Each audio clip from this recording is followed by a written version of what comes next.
What would you like to do if money were no object? How would you really enjoy spending your life?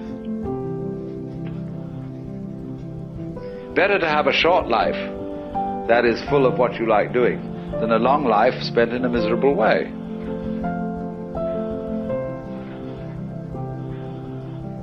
And after all, if you do really like what you're doing, it doesn't matter what it is, you can eventually you could eventually become a master of it.